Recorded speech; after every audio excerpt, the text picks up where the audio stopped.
Estás escuchando el podcast de Nutrición Consciente, un espacio donde divulgamos con rigor sobre alimentación saludable y sobre el resto de aspectos que nutren cuerpo, mente y emociones.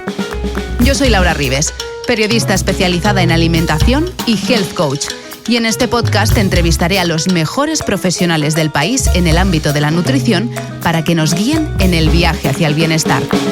¿Te vienes? Bienvenidas y bienvenidos una semana más al podcast de Nutrición Consciente. En el capítulo de hoy vamos a hablar de un tema que está más de actualidad que nunca, debido al contexto de pandemia en el que vivimos. Hoy conversamos sobre inmunonutrición. Corría el año 400 a.C. cuando Hipócrates ya sentenció: deja que el alimento sea tu medicina y que la medicina sea tu alimento. Y fue un visionario, porque así fue. De hecho, el que se considera el padre de la medicina ya situó en el intestino el origen de gran parte de las enfermedades. Una hipótesis que con el paso de los años la evidencia científica ha demostrado con rotundidad. Pero lo que comemos no es ni de lejos el único factor que influye en nuestro sistema de defensa. También cómo dormimos, el estrés al que estamos sometidos o el ejercicio físico que practicamos tienen una repercusión directa. Con nuestra invitada de hoy vamos a hacer un recorrido por todos esos factores que favorecen nuestro sistema inmunitario. También hablaremos de en qué situaciones vale la pena suplementar. Aclararemos algunos palabras como microbiota, probióticos, simbióticos y también desmontaremos algunos mitos en torno a los alimentos. Mareva Gilioz, hablar de inmunonutrición en un podcast como hoy era algo absolutamente inevitable teniendo en cuenta el contexto de pandemia. Sí, Laura, totalmente. Yo estoy encantada hoy de estar aquí contigo y de poder también, pues, al menos poder repartir mensajes en los que vamos a ver que nosotros, como personas y responsables de nuestra salud que somos, pues tenemos mucho también que aportarnos. Con lo que también la buena noticia es que a pesar de las circunstancias, hay mucho que sí que está en nuestras manos y que podemos hacer. Y lo vamos a conocer después de escuchar este podcast. Mareva Gilioz es dietista, integrativa y coach. Está especializada en psiconutrición, dietoterapia, antiinflamatoria, inmunodigestiva y emocional. También ofrece asesoramiento sobre crecimiento personal, autoestima, ha cursado naturopatía y es una excelente chef de cocina natural. Además de pasar consulta, también es divulgadora en medios y da charlas y talleres. Mareva, me hace mucha ilusión que vuelvas a estar aquí con nosotros. Y a mí también, Laura, que hacía ya un tiempecito que no nos Que no veíamos. volvíamos a coincidir. Y estás igual de preciosa. Ay, gracias, tú sí que estás preciosa. Bueno, Mareva, te propongo que empecemos por el principio. Vamos a aclarar qué es exactamente la inmunidad y si está situada en algún órgano en concreto del cuerpo. Pues mira, para ponerlo muy, muy fácil, hay que pensar que nuestro sistema inmune es el sistema que nos defiende y protege, ¿vale? Con lo que realmente nos va la vida en ello. Es un sistema que nos proporciona supervivencia y protección. De hecho, hay dos grandes sistemas que nos dirigen, que es el sistema inmunitario y el sistema nervioso central, y que entre ellos además también están muy interconectados. Luego, si vamos a intentar como ubicarlo, sí que es verdad que hay órganos en particular dentro de nuestro cuerpo, como la médula ósea o los ganglios linfáticos, que forman parte de ese sistema inmunitario, pero donde más residen las células inmunitarias es en el intestino. ¿Por qué? Porque ahí tenemos como toda una mucosa intestinal en la que más del 70% de nuestra inmunidad reside. Esas células inmunitarias viven y nos protegen desde ahí. De ahí la importancia de, si hablamos de inmunidad, hay que hablar también de digestión y tubo digestivo.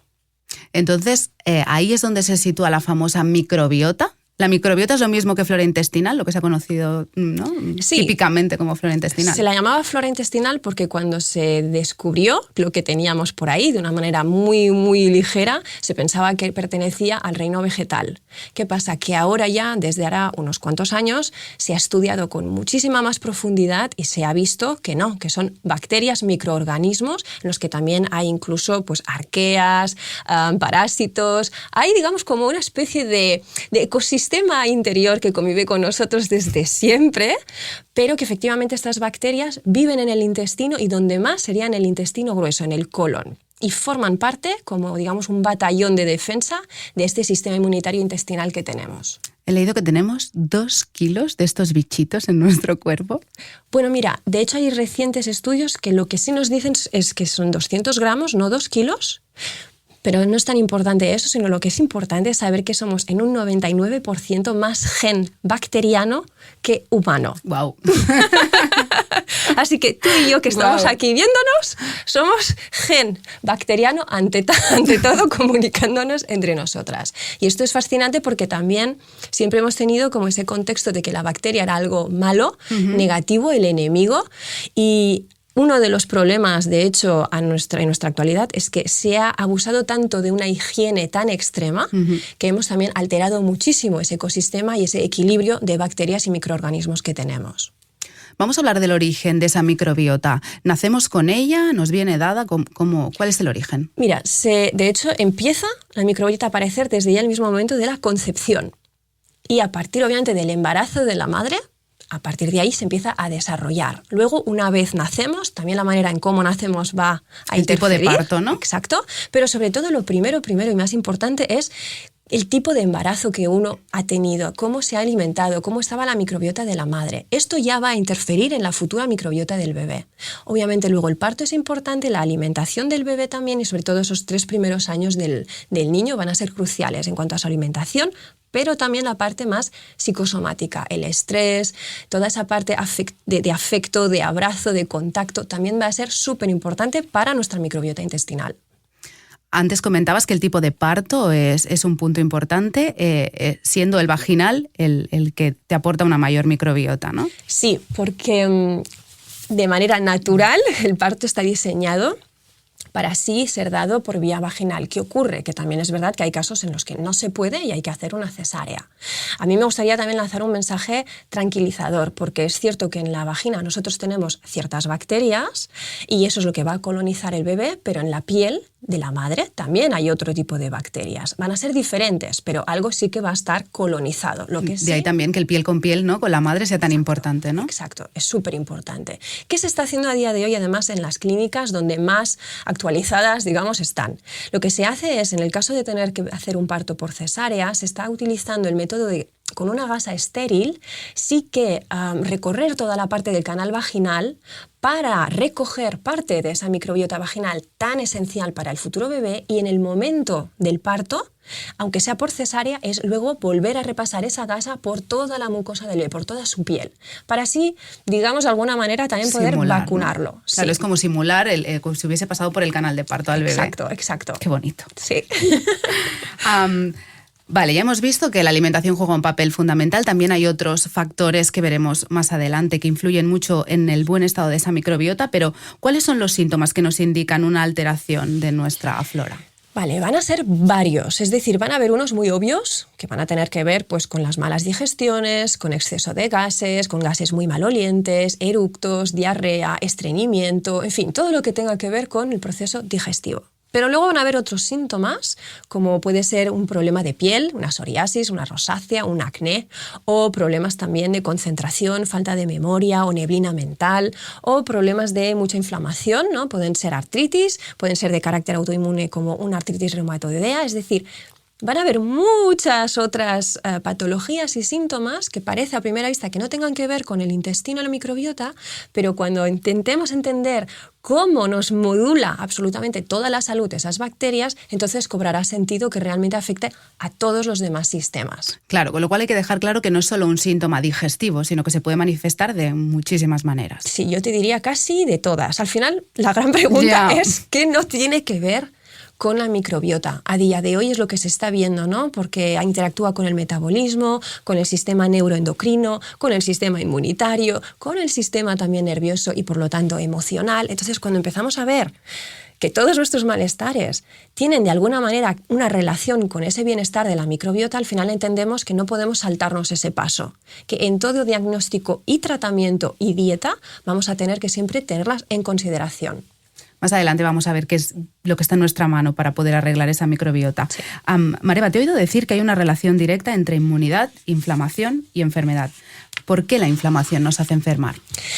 Pues porque la inflamación, mira, hay dos tipos. La inflamación, de hecho, es una de las vías que el sistema inmunitario tiene de ponerle atención, ¿no?, a todos nuestros neutrófilos, leucocitos y decir que ahí sucede algo. Y esa inflamación aguda es positiva. Eso quiere decir que hay una reacción y hay de acción una reacción positiva que se está intentando tratar y trabajar el problema, la infección, lo que sea. ¿Qué ocurre? Nosotros vivimos en una sociedad actual en la que esta inflamación empieza a ser crónica. Ya no es aguda ni puntual, es diaria, de meses, años, y cada día someterle a ese trabajo tan fuerte, una demanda excesiva para nuestro sistema inmunitario, al final él también se agota.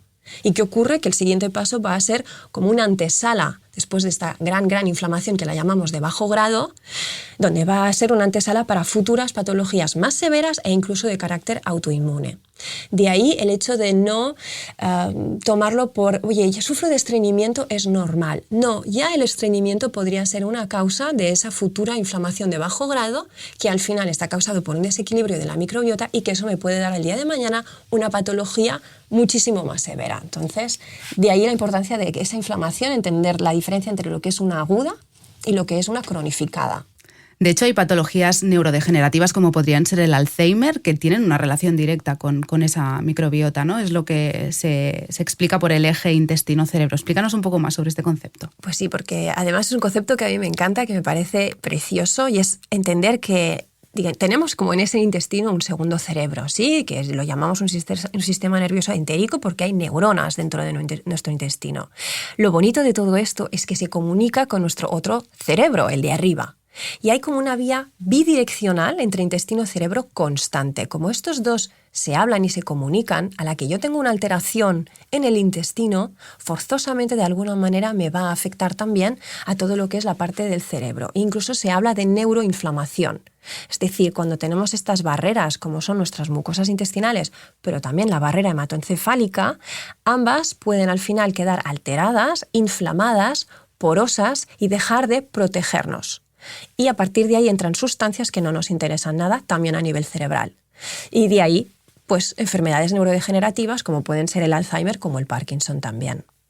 Mareva, si ya estamos en un proceso de enfermedad, pienso en enfermedades graves, tipo esta que hablamos, Alzheimer, cáncer, ¿qué papel juega realmente la alimentación? O sea, ¿es un papel coayudante o realmente nos puede ayudar a revertir la enfermedad? Yo te diría que nos ayudaría a revertir, pero no solo la alimentación lo puede todo. Yo considero que cuando hablamos de salud y hablamos de intentar reconvertir y revertir una situación, hay que intentar entender también cuáles son las diversas causas. Y sí, la mala alimentación es una de ellas a día de hoy, de nuestra inflamación, pero también el exceso de estrés, la falta de ejercicio, la falta de sueño de calidad, etcétera, etcétera. Es decir, nuestro ritmo de vida es tan antinatural que hay que entender que no solamente la alimentación nos va a ayudar, es muy importante, va a ser, digamos, la base, pero todo eso necesita también de otros factores que lo acompañen para que esa alimentación beneficiosa pueda ejercer su trabajo.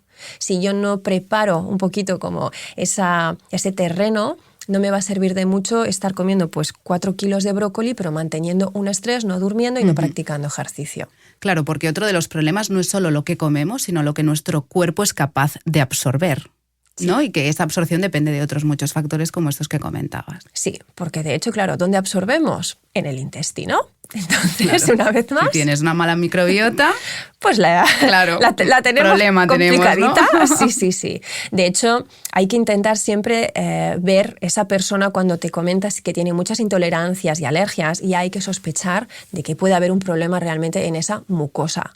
Y además, es verdad que luego a la que se cambia ese patrón de estrés, esa mucosa puede desinflamarse y a veces no es más que intentar buscar momentos de relajación, hacer deporte que te desconecta de esa presión, de esa preocupación, y eso ya hace que tú absorbas luego mejor, porque a veces nos complicamos mucho la vida en pensar que tengo que comer 400 microgramos de esta sustancia, del sulfurafano, del brócoli mezclado con el antioxidante. Al final dices, volvamos un poco a las raíces y a la base y del sentido común de lo que para qué nuestro cuerpo está diseñado. Para correr, para dormir, teníamos que cazar antes, ahora ya no cazamos, teníamos que comer, pero no a todas horas, ahora es lo que hacemos. Entonces hay que volver un poquito a esas raíces y entender qué necesita nuestro sistema, nuestro organismo para funcionar bien. A la que tú le respetas, el cuerpo es muy agradecido y enseguida es como que se vuelve a recolocar todo en su sitio. En cualquier caso, desde aquí hacemos un llamamiento a cualquier persona que sufra síntomas de cualquier tipo, que no se conformen, que eso no está bien y que pidan ayuda a un profesional. Totalmente. Y que si pueden, incluso vayan un punto más allá y pidan cultivos de heces, porque nuestras heces son grandes reveladoras de lo que sucede en nuestro interior.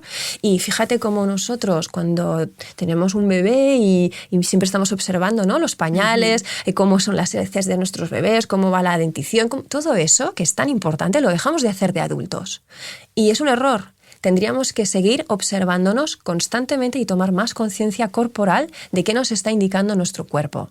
Pues venga, todos a revisarnos las heces cada día y si detectamos algo raro, directos al especialista. Mareva, a ver, tenemos claro que los alimentos ultraprocesados, los ricos en azúcares o en grasas trans son los principales enemigos alimentarios de una microbiota sana. Pero ahora te propongo que veamos cuáles son los nutrientes específicos que sí que son los aliados de nuestra salud intestinal. ¿Te parece? Sí. Venga, empezamos por los ácidos grasos. Explícanos qué son y por qué son importantes para el sistema inmune.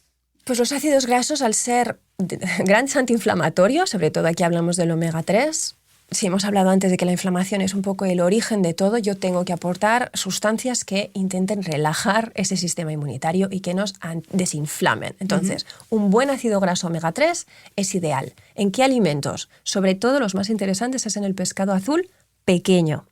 No el grande, que está lleno de mercurio y de metales pesados que no nos Salmón interesan. Y atún, entonces. Mejor. Mira, poca cantidad. El salmón, si es salvaje, aún una vez cada 10-15 días. Pero teniendo los pequeños, ¿no?, esas sardinas, los arenques, las anchoas. ¿En lata vale todo esto? No. ¿No? ¿Y en cristal? Lata, cristal. Cristal mucho mejor. Vale. Y si puede ser fresco, también. Entonces, intentar siempre apostar por lo natural y alimentos un poquito más reales, aunque yo no tengo nada en contra de las conservas de vidrio. Y luego los frutos secos, las semillas también son ricas en estas sustancias y nos interesa. Y el huevo también, lo que es sobre todo la yema, es interesante también poder consumirlo por su acción antiinflamatoria. ¿Recomiendas suplementar con omega 3, por ejemplo, o no haría falta si ya tenemos una alimentación con alimentos ricos en esta sustancia? Es que yo tengo tendencia a ser positiva en la vida, pero entre que la alimentación actual ya no es lo que era, aunque la compremos ecológica, simplemente por el mero hecho de que la tierra a día de hoy sufre y está carente de minerales, ya no es la tierra fértil que teníamos antes.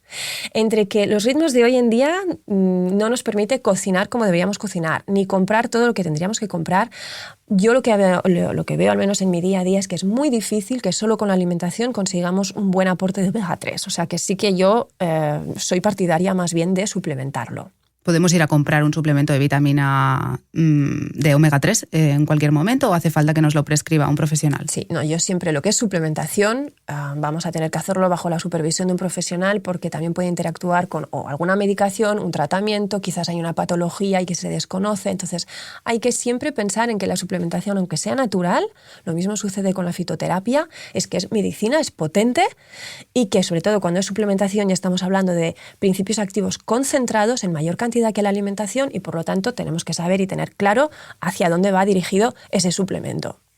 Venga, siguiente nutriente sería la vitamina C, pero hay vida más allá de la naranja. Porque es importante la vitamina C. Mucha más. ¿Y dónde lo encontramos? Pues de hecho se encuentra mucho en los pimientos verdes, rojos, en el perejil, mucho más en vegetal, en el fondo, que en fruta. El kiwi también tiene mucha más vitamina C que la naranja y las fresas también. Pero antes que potenciar siempre un solo alimento, creo que lo interesante de la alimentación y si queremos realmente repoblar una microbiota y aportar esos antioxidantes es que tengamos diversificación en la dieta. Yo cada día un zumo de naranja es un error. Porque la naranja cada día al final incluso puede llegar a irritar la mucosa y estoy en el fondo abandonando y como separando, apartando otros alimentos que podrían ser muy interesantes. Entonces, además serían azúcares libres, ¿no? Que tampoco nos interesa demasiado en formato zumo, ¿no? Sí, en formato zumo realmente yo siempre recomiendo que sean zumos verdes, es decir, donde haya más parte vegetal que en la fruta. Podemos empezar por un 50-50, es decir, oye, me animo con mi zumo de naranja, pero le añado ese perejil, apio, pepino, ¿vale? y empiezo ahí a construir ya algo un poquito más equilibrado y menos dulce, pero luego la tendencia va a ser, de hecho, cada vez menos azúcar, menos dulce y un zumo más verde y más vegetal. Pero aparte del zumo es interesante el masticar los alimentos, seguir comiendo sólido. Y es verdad que además mantengo la fibra al completo del propio alimento, de la matriz, entonces no es lo mismo tomar un zumo de naranja que una naranja entera. Otra vitamina interesante es la vitamina D, que tiene relación con la absorción del calcio, la salud ósea, pero también ayuda en la prevención de infecciones respiratorias, ¿no? Totalmente. Bueno, de hecho la vitamina D a día de hoy ya se la considera como una hormona, ya no solamente como una vitamina, de hecho también para todo lo que es salud endocrina, hormonal, cuando hablamos de fertilidad, también la vitamina D ahí juega un papel súper importante y es para mí esencial, sobre todo porque vivimos en una población que tiene un déficit a casi el 90% de la población. ¿Y esto cómo es posible? Pues por nuestro maravilloso ritmo de vida tan bonito en el que estamos encerrados todo el día, que ya no ejercitamos, no hacemos tampoco deporte al aire libre y casi no nos da el sol. Claro, porque hay que decir que esta vitamina se sintetiza a través del sol. Si no tomamos el sol ya puedes, ¿no?, comer lo que quieras con vitamina D que no lo vas a absorber, ¿no? Sí, hay dos cosas. Está el factor externo, que es ese sol que necesitamos tomar sin protección solar, porque eso ejerce de barrera también. Entonces intentemos, no digo en la cara, pero sí los brazos, el pecho, las piernas, en algún momento tener eso expuesto al sol. ¿Qué? ¿Cuánto tiempo? ¿10 minutitos al día? 10 minutitos no hacemos nada. ¿No? Nada de nada. ¿No? Tendríamos que mínimo unos 25-30 minutos y depende también del tipo de piel. Yo, por ejemplo, que soy súper morena, necesito hasta 3/4 de hora porque tengo mayor protección frente al sol y me cuesta más sintetizar esa vitamina D que tal vez tú. Tú necesitarías 20-25 minutos. Pero es que aparte de eso, si yo no tengo una microbiota en buen estado, tampoco esa conversión se va a hacer bien. Mi hígado y mi microbiota aquí juegan un papel otra vez fundamental en esa absorción de vitamina D y fabricación.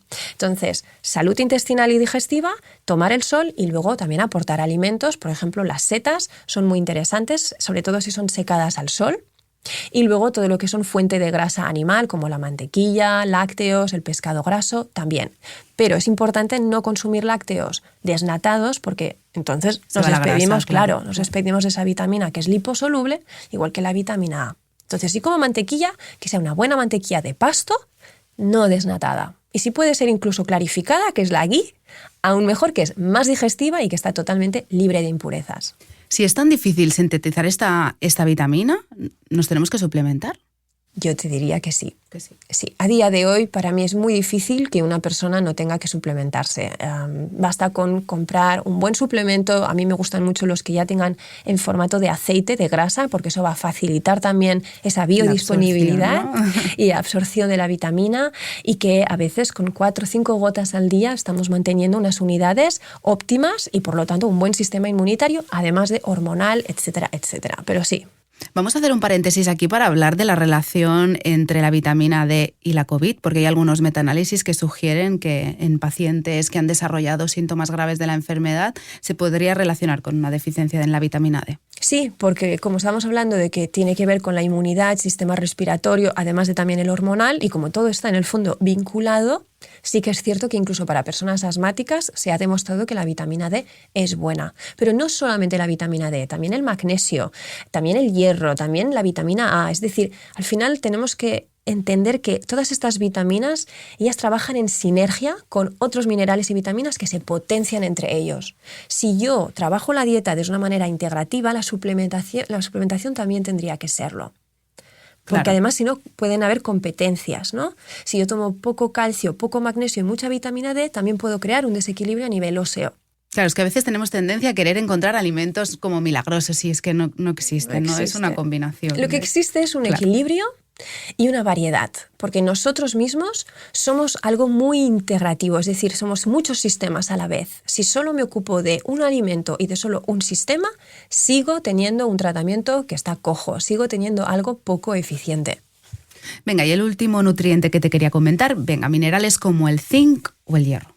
pues súper importantes también, porque por un lado fortalecemos y modulamos el sistema inmune, por otro lado también evitamos infecciones. Es verdad que en fuentes vegetales el hierro es más difícil de absorber. También es cierto que si yo acompaño un hierro con una vitamina C, por ejemplo, un chorrito de zumo de limón dentro de mi ensalada, es verdad que me va a ayudar a absorber ya mejor el hierro de ese folato, de ese vegetal verde.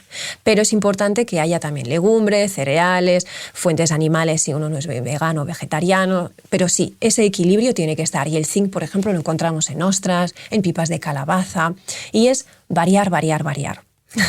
Acabamos de decir que no hay alimentos milagrosos, pero si me tuvieses que decir un top 10 o top 5 de los mejores alimentos que no pueden faltar en ninguna dieta saludable, ¿cuáles serían? Bueno, para intentar resumir... Sí, dime 5. Vegetales tienen que estar, que sean vegetales que haya sobre todo pigmentos. Ya no voy a hablarte de un alimento concreto, sino de colorido. Tiene que haber color verde. Puede ser una hoja verde, pero también puede ser un brócoli, pero necesito que haya esa clorofila y ese verde en la dieta. Necesito que haya también pigmento anaranjado, porque va a aportarnos ese betacaroteno y vitamina A que decíamos antes. Entonces, me sirve la calabaza, me sirve el caqui, me sirve el melón, es decir, hay naranja durante todo el año. También necesito ver rojo, que es licopeno y es otro antioxidante, porque si hay algo que no hemos mencionado antes que es importante, es que para reducir esa inflamación tenemos que también tener en cuenta esa oxidación, y todo lo que sea antioxidante también va a ser antiinflamatorio. Entonces, pigmentos, porque es donde más fuente de antioxidantes y de poder antiinflamatorio vamos a encontrar. Y luego, si nos ponemos así un poquito más finos, las setas shiitake son muy importantes porque son ricas en betaglucanos, que son otra parte importante para nuestra inmunidad. Y luego, por supuesto, todo lo que tenga que ver con nuestra microbiota, que son los alimentos pre- y probióticos. Vamos a hablar de esto en concreto. ¿Qué es un probiótico y un prebiótico? Vamos a aclarar estos dos conceptos. Sí, porque hay mucho cacao aún con esto. La parte del prebiótico es en el fondo el combustible para mis microorganismos, ¿vale? Es de lo que ellas van a alimentarse, para mis bacterias. Entonces, ¿cuál es, digamos, el alimento favorito de mi bacteria? Una fibra fermentable. Ella, de hecho, nos digiere cosas que nosotros no podemos, que son esas fibras. Por eso tan importante un almidón, pero que sea incluso resistente. ¿Cómo qué? Como una patata, como un boniato que podemos cocinar, podemos dejar enfriar 24 horas para que ese almidón se retrograde y al día siguiente obtenemos, en vez de mucho almidón y mucha glucosa y mucho azúcar, lo que vamos a obtener es mucha fibra prebiótica.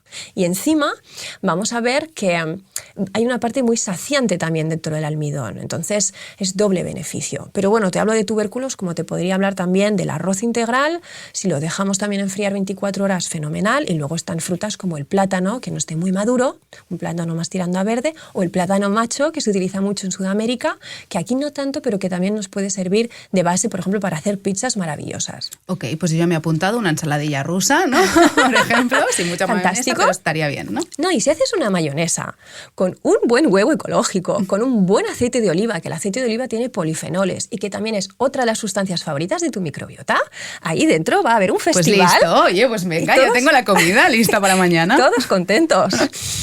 Vale, Mareva, entonces, para resumir así de manera muy sencilla, el probiótico sería el bichito y el prebiótico la comida del bichito. Exacto. Vale. Y hablando del bichito, para también entender que hay alimentos ricos en bichitos, todo lo que sean fermentados, una bebida que se llama kombucha, que es un té fermentado que tiene unas burbujitas, delicioso, ideal para sustituir refrescos azucarados. Apuntado.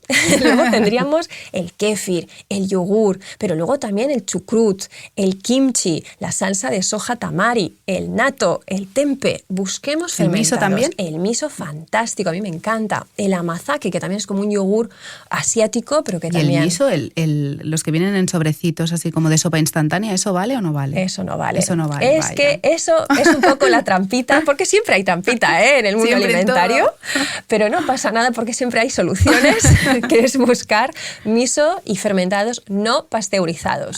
Aquí está la trampa. Aquí está la cosita. Por eso es tan importante leer bien lo que compramos, la etiqueta pequeña, no tanto la grande, pero os aseguro que un producto que no está pasteurizado os lo va a poner en grande porque es un punto... Es el reclamo, ¿no? Claro, un punto de venta importante que no van a dejar pasar de lado. Dedicamos un capítulo al etiquetaje y aprender a leerlo en este podcast porque es todo un mundo esto también. Sí.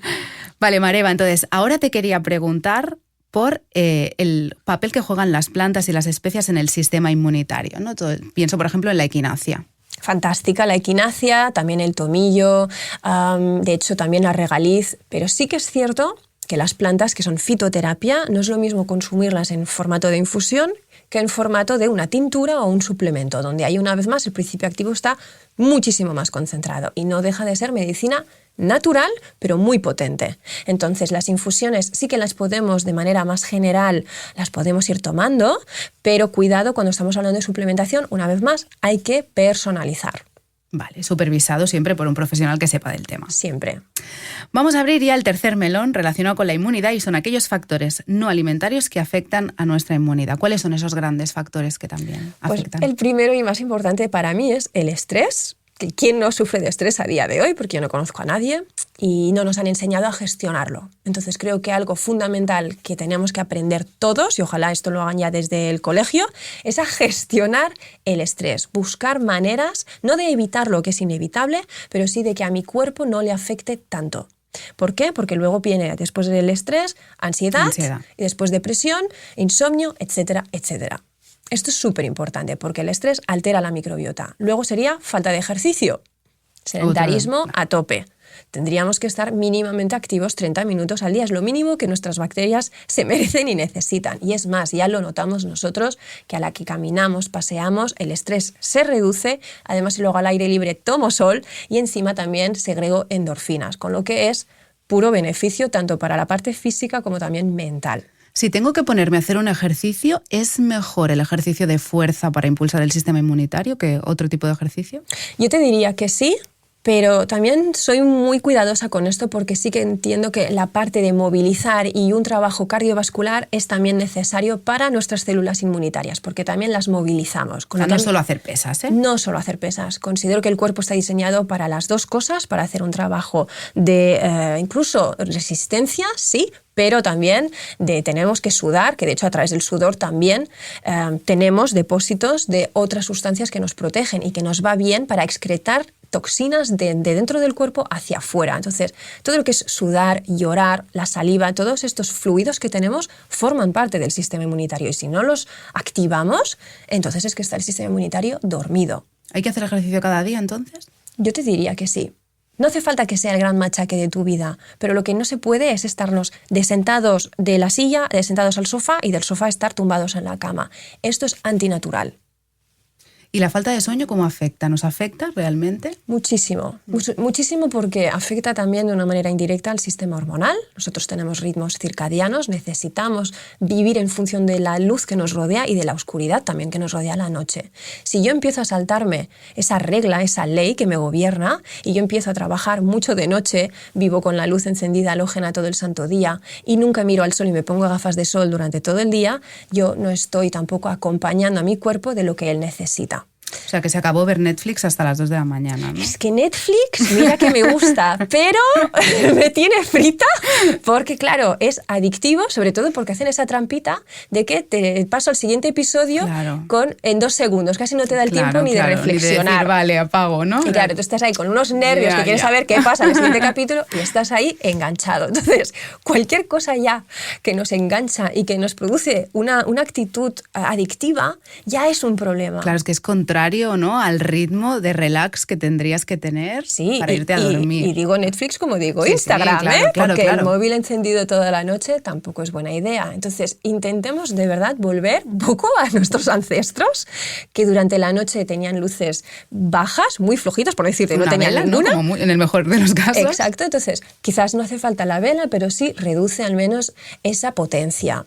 Y ponte música tranquilizante y no empieces a pensar en todos tus problemas del día. No es el momento para eso, es el momento de centrarte en tu respiración, en las cosas bonitas, en ser agradecidos, en darnos cuenta de lo que sí funciona y lo que sí tengo. Porque estamos ahora mismo viendo en esta pandemia donde hay mucho mensaje también negativo, donde hay mucho miedo, y eso también es malo para nuestra microbiota y sistema nervioso, y nosotros necesitamos también cosas que nos tranquilicen, y como no nos están viniendo de fuera, hay que buscarlas. Hay que generarlas desde dentro. Y tenemos vías de hacerlo, así que no nos conformemos con ver un telediario y conformémonos sobre todo con leer mensajes que nos empoderen, lecturas que nos enriquezcan, cosas positivas y ser, sobre todo yo creo que agradecidos, ya creo que eso es muy positivo para uno mismo.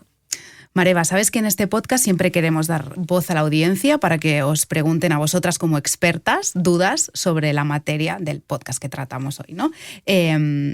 ¿Vamos? ¿Te apetece? Sí, me apetece mucho. Venga, pues vamos a ello. Mira, la primera pregunta que te hace una oyente del podcast tiene que ver con un alimento que parece que es el santo grial. Vamos a escuchar. Hola Mareva, tengo una duda. Quería saber si es verdad que el ajo en ayunas fortalece el sistema inmunitario. ¿Qué te parece? Pues me parece una pregunta maravillosa, porque la respuesta es sí.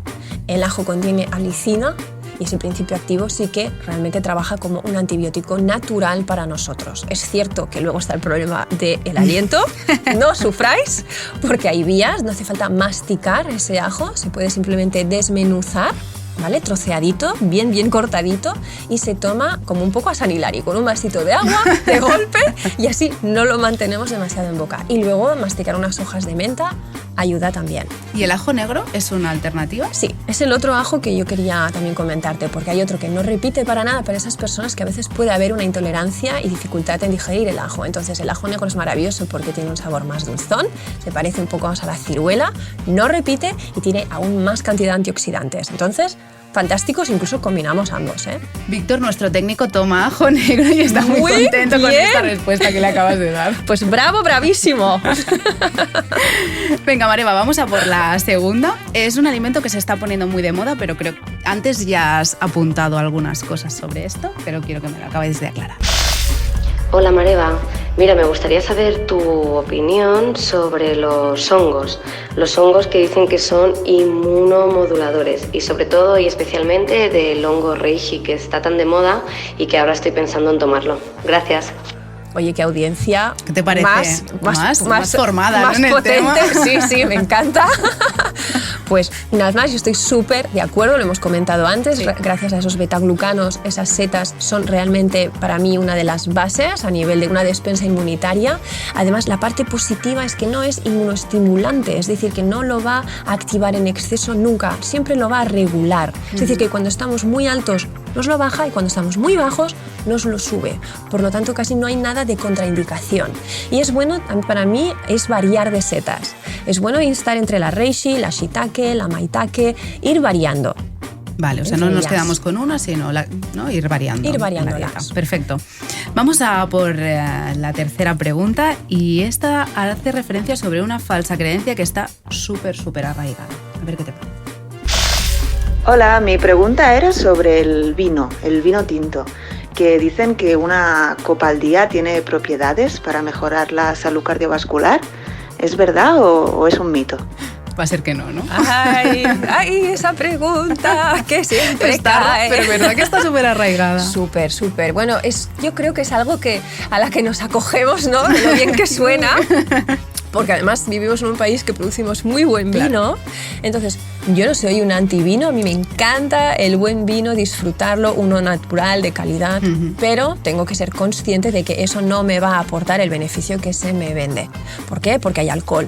Y el alcohol es uno de los grandes enemigos, digamos, de la microbiota y de nuestro hígado. Entonces, el alcohol hay que intentar reducirlo al máximo, limitarlo y tomarlo desde la conciencia y disfrute, pero no como alimento medicinal. Para esto está realmente el resveratrol, que forma parte de la uva, pues para eso nos comemos una uva para desayunar, para la merienda. Es el antioxidante, de verdad está ahí. Exactamente. Eso sí que nos va a servir y que además tiene fibra prebiótica.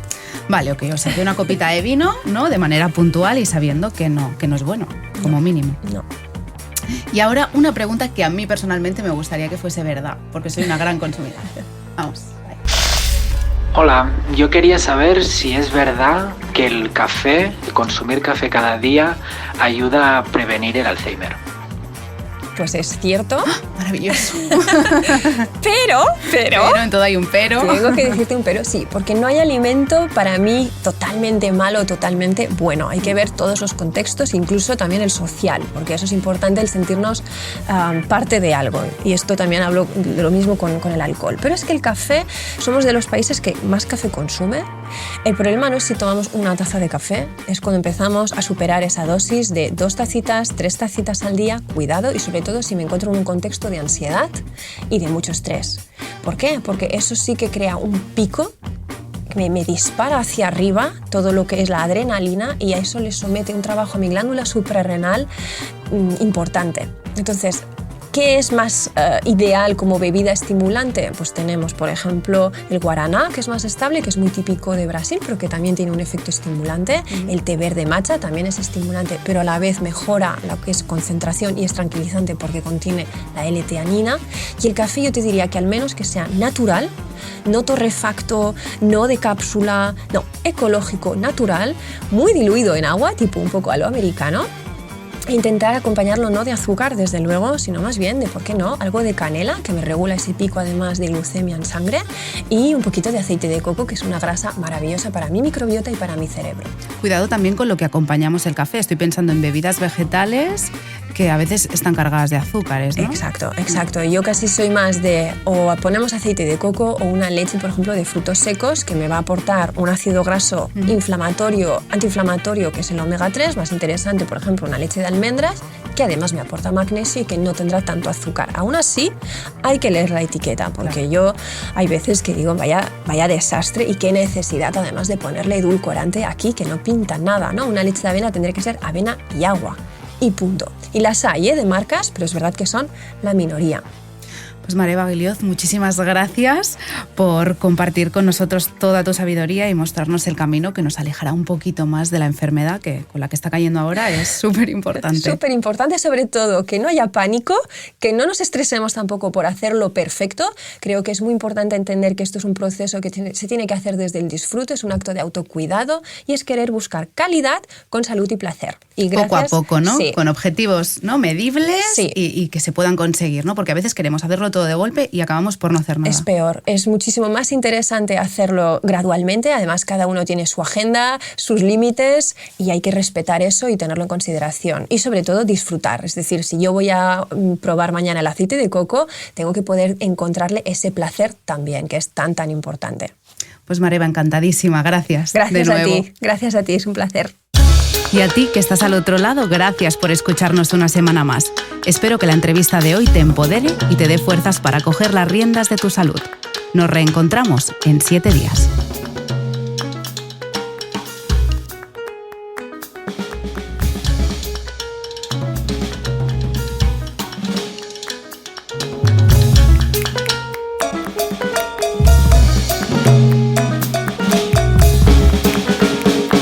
Has escuchado el podcast de Nutrición Consciente, una producción de Lascrit dirigida y presentada por Laura Ribes.